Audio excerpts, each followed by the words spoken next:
Ever wondered why your partner's way of showing love is different from yours? Why some folks seem to crave hugs and others just want to hear how much you appreciate them? Well, you're not alone. It's all about something called love languages.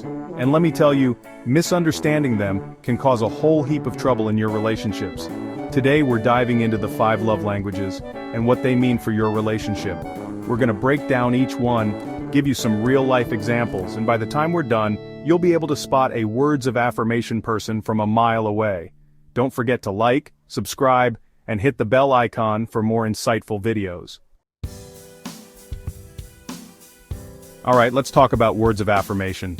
This love language is all about expressing affection through spoken words, compliments, or appreciation. These folks, they live for a heartfelt compliment or a genuine, "I love you." It's not about needing their ego stroked, it's deeper than that. It's about feeling seen, heard, and valued through the words you choose.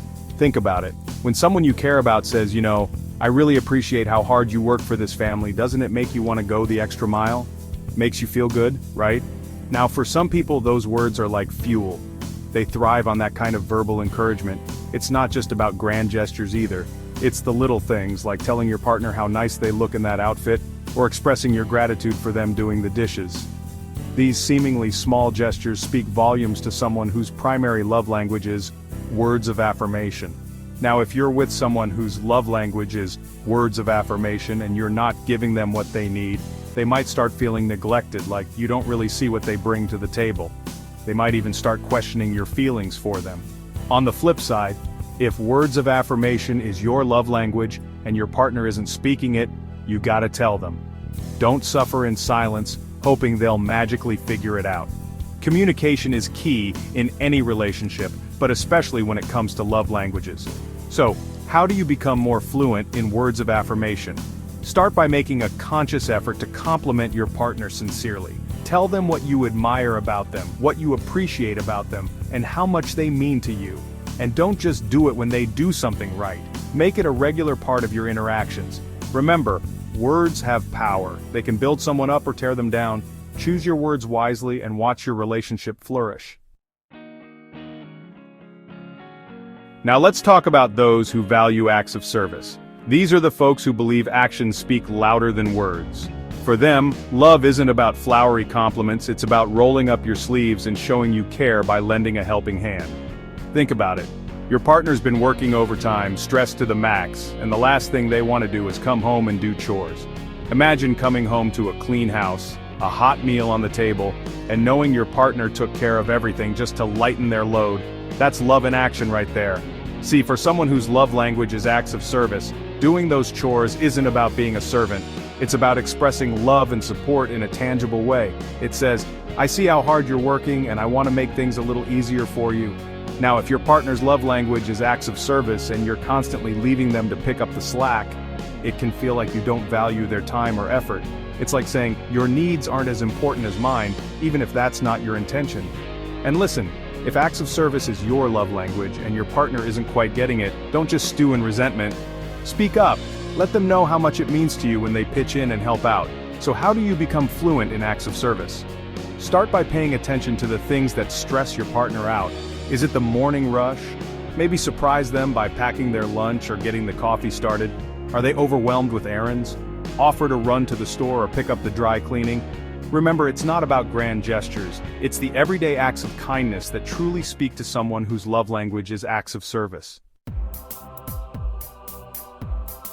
Chapter 3. Let's move on to receiving gifts, a love language that often gets misunderstood.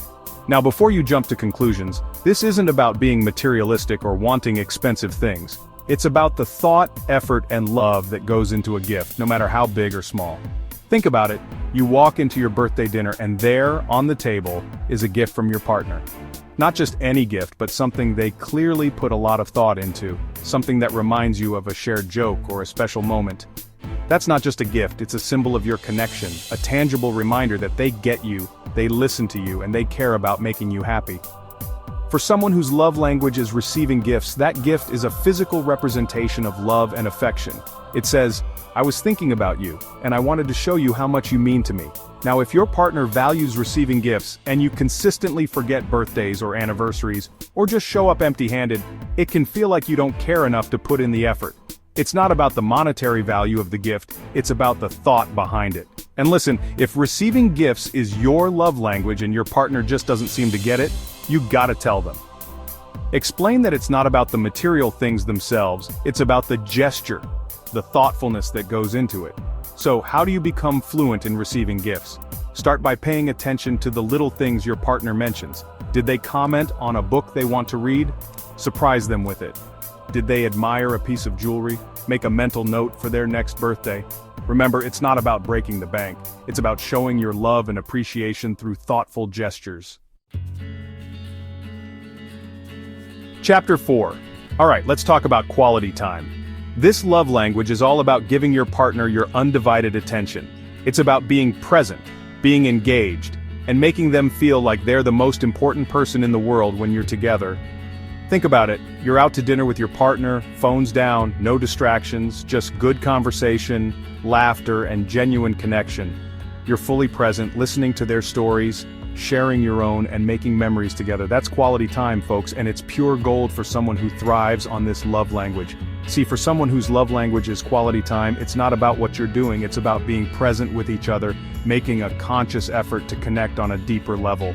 Now, if your partner values quality time and you're constantly on your phone, working late, or just not making an effort to spend meaningful time together, it can leave them feeling unimportant and disconnected from you.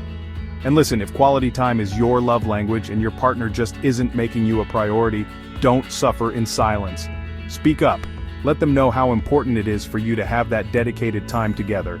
So, how do you become fluent in quality time? Start by scheduling regular date nights, even if it's just 30 minutes on the couch after dinner. Put away your phones, turn off the TV, and just be present with each other. Make eye contact, listen actively, and engage in conversations that matter. Remember, time is precious, and spending it with your partner is one of the best gifts you can give.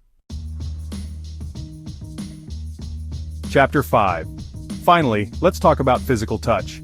Now, before your mind goes to the gutter, this love language is about more than just sex. It's about all forms of physical affection, from holding hands to cuddling on the couch to a simple hug after a long day. Think about it, you're having a rough day, feeling stressed and overwhelmed, and your partner pulls you in for a hug. Not just a quick squeeze, but a long, lingering embrace that seems to melt away all the tension and stress. That's the power of physical touch, folks. See, for someone whose love language is physical touch, those gestures are more than just physical contact. They're a way of feeling loved, safe, and secure.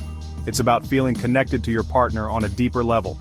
Now, if your partner thrives on physical touch and you're constantly pulling away, avoiding hugs, or just not initiating physical contact, it can leave them feeling rejected and unloved. It's like saying, I don't want to be close to you, even if that's not your intention. And listen, if physical touch is your love language and your partner is touch-averse, don't be afraid to communicate your needs. Explain that physical affection is how you feel loved and appreciated. So how do you become fluent in physical touch?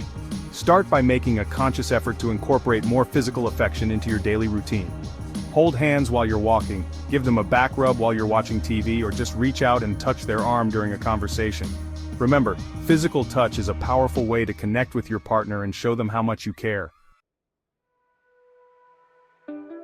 Outro. Look, understanding your partner's love language can absolutely transform your relationship. It's about learning to speak each other's language, to express love in a way that resonates with them on a deeper level.